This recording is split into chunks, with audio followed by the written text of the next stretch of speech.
எட்டில் நாம் இணைந்திருக்கிறோம் அழகப்ப பல்கலை சமுதாய வானொலி. காரைக்குடியின் முதல் வானொலி நம் அழகப்ப பல்கலை சமுதாய வானொலி. அடுத்ததாக நம் அழகப்ப பல்கலை சமுதாய வானொலி 90.8 சிறந்த பேச்சாளர், கவிஞர், தமிழாசிரியர் திரு செயங்கொண்டான் ஐயா அவர்கள் வள்ளல் அழகப்பரை பற்றி நம்மோடு பகிர வருகிறார். அகர முதல எழுத்தெல்லாம் ஆதி பகவன் முதற்றே உலகு.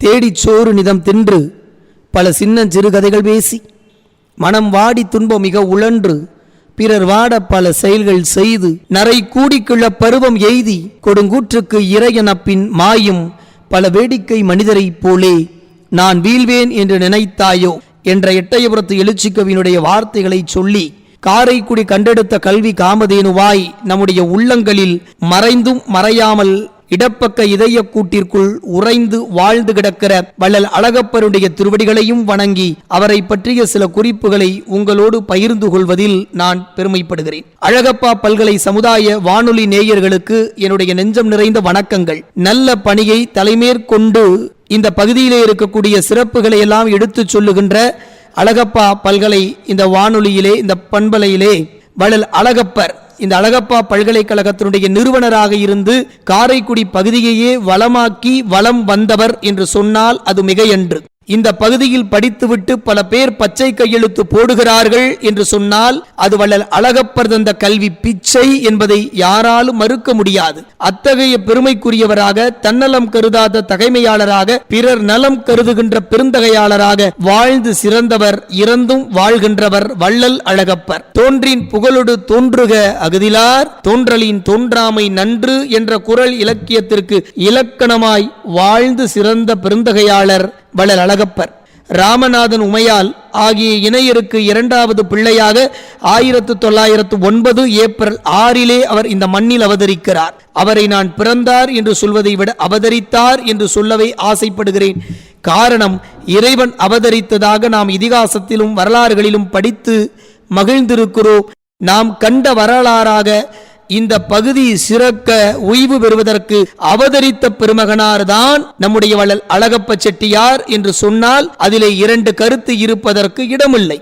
SMS இன்றைக்கு மேல்நிலை பள்ளியாக இருக்கிறதே, அது திண்ணை பள்ளியாக இருக்கிற பொழுது அங்கே தன்னுடைய பள்ளி வாழ்க்கையை தொடங்கி அதன் பிறகு ஒவ்வொரு படிநிலையாக உயர்ந்து சட்டம் படிப்பதற்காக லண்டனிலே போய் பாரிஸ்டர் பட்டத்தை பெற்றவர். முதுகலை ஆங்கிலத்திலே தேர்ச்சி பெற்றவர். ஆங்கிலம், தமிழ் என்ற இரு மொழியிலும் புலமையோடு பேசுகின்ற ஆற்றலும் தாய்மொழி பற்றும் நிறுவியவர். காரைக்குடியிலே இன்றைக்கு ரோட்டரி சங்கம், சர்வதேச சங்கத்திலே காரைக்குடியுடைய பகுதியிலே இயங்கிக் கொண்டிருக்கிற ரோட்டரி சங்கத்தினுடைய நிறுவனராக இருந்தவர், ஃபவுண்டர் என்று சொல்லக்கூடிய பட்டய தலைவராக இருந்த பெருமைக்குரியவர் நம்முடைய வள்ளல் அழகப்பர் என்பதையும் நாம் இந்த நேரத்திலே நினைவு கூற வேண்டும்.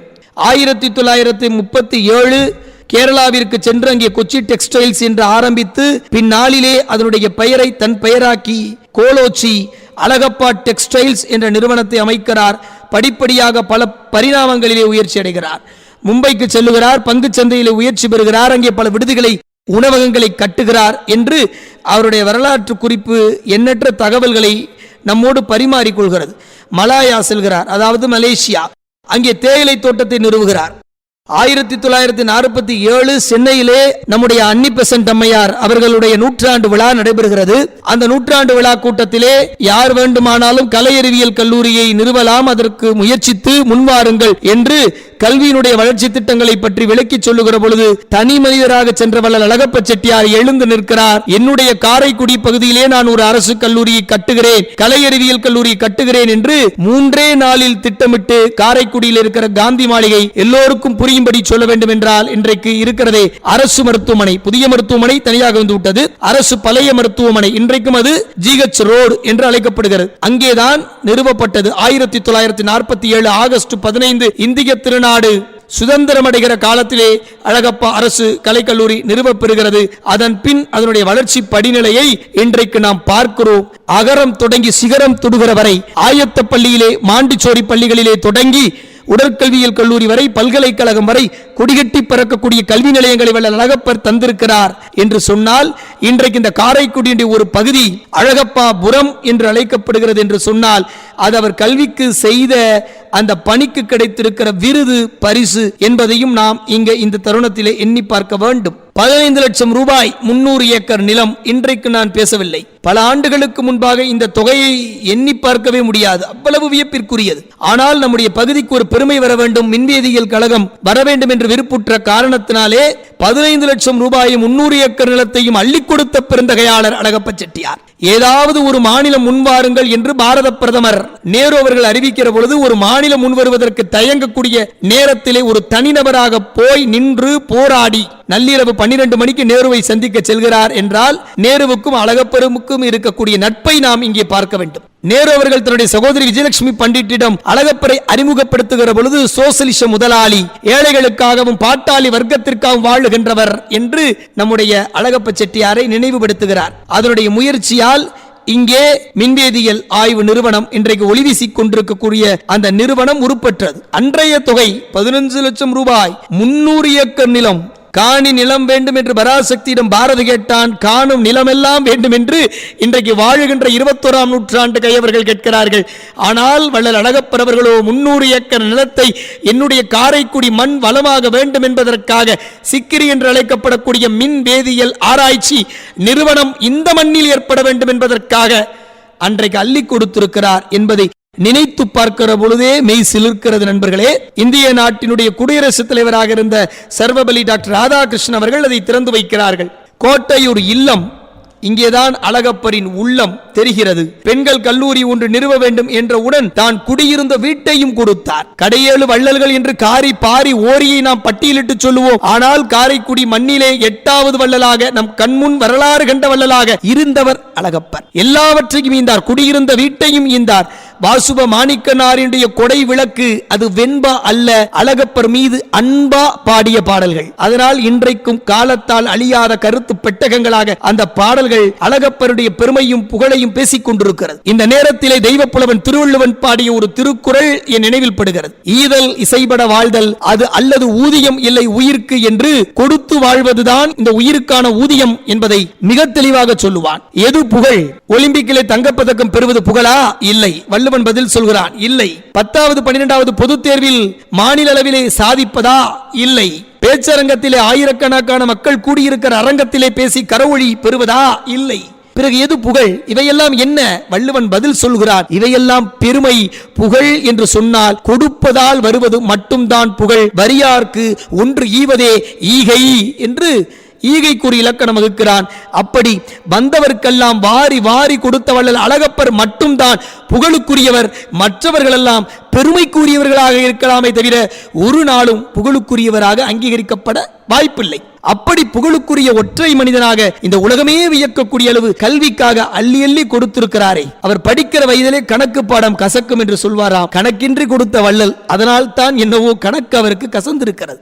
SMS திண்ணை பள்ளியிலே படித்தவர் இந்த மாதிரி மேல்நிலை பள்ளி கட்டுகிறார். தன்னிடம் படிக்கக்கூடிய பயிற்சி ஆசிரியர்கள் பயிற்சி பெறுவதற்கு ஒரு பள்ளிக்கூடம் வேண்டும். அதனால் தான் மாதிரி பள்ளிக்கூடம், ஆசிரியர்களுக்கு பயிற்சி அளிக்கக்கூடிய மாதிரி, அழகப்பா மாடலை ஸ்கூல் என்று அழைக்கிறோமே, அந்த மாதிரி மேல்நிலை பள்ளி. அங்கே ஆசிரியர் பயிற்சி பெறக்கூடியவர்களுக்கான B.Ed படிக்கக்கூடியவர்களுக்கான மாதிரிக்காக தொடங்கப்பட்டு அழகப்பா பல்கலைக்கழகத்தினுடைய கீழே இயங்கக்கூடிய பள்ளிக்கூடமாக அந்த பள்ளிக்கூடம் இருக்கிறது என்ற வரலாறை உலகத்திற்கே அறிவிக்க வேண்டிய பொறுப்பு இங்கே வாழுகின்ற நமக்கு இருக்கிறது என்பதை நாம் உணர வேண்டும். நண்பர்களே, கோட்டையூர் இல்லத்தை தன் நல்லுள்ளத்தால் பெண்களினுடைய கல்லூரி தொடங்குவதற்கும் விடுதிக்காகவும் அள்ளி கொடுத்திருக்கிறாரே.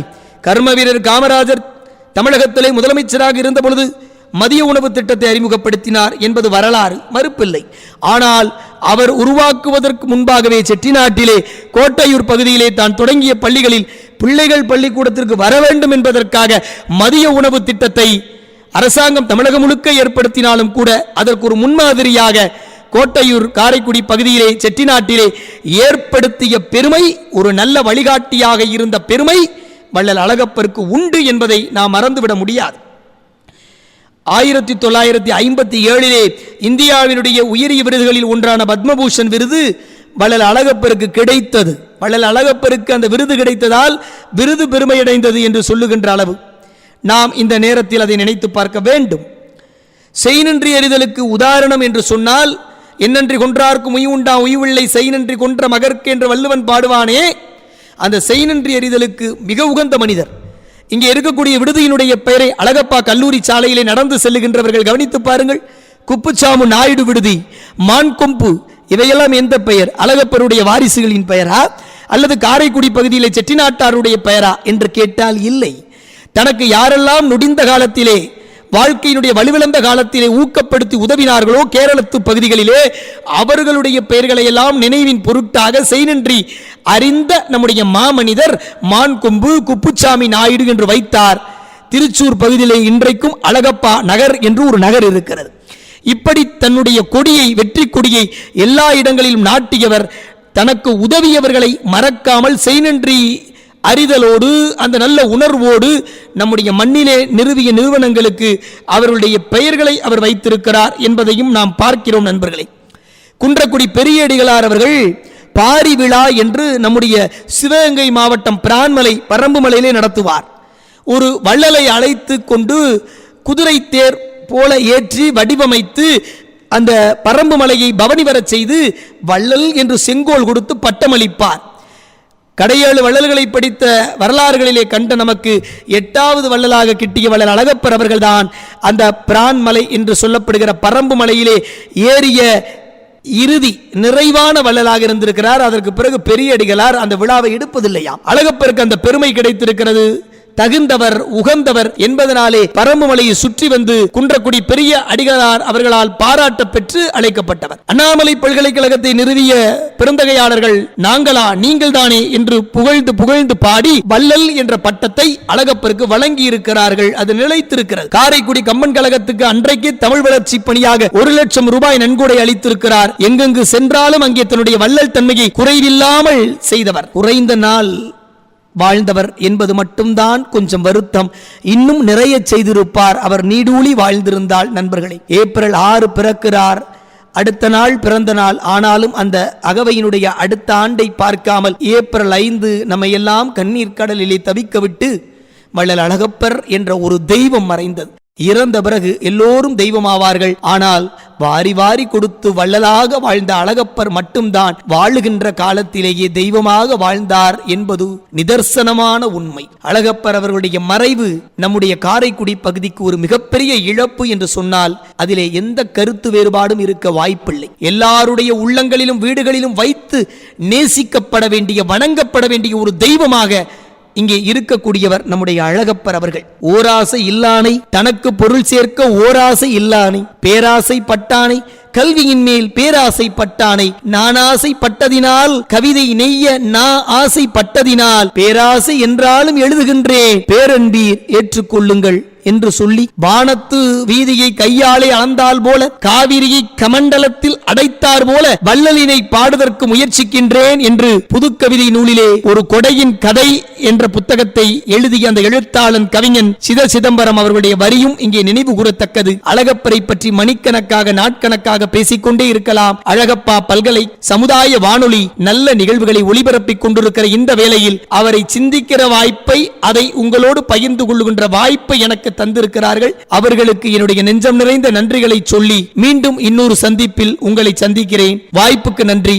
வணக்கம். காரைக்குடியை கல்விக்குடியாய் உலகமே திரும்பி பார்க்க வைத்த வள்ளல் அழகப்பர் அவர்களின் வாழ்க்கையை எடுத்துச் சொன்ன சிறந்த பேச்சாளர், தமிழாசிரியர், கவிஞர் ஜெயங்கொண்டான் ஐயா அவர்களுக்கு நம் அழகப்ப பல்கலை சமுதாய வானொலி 90.8 நன்றிகள்.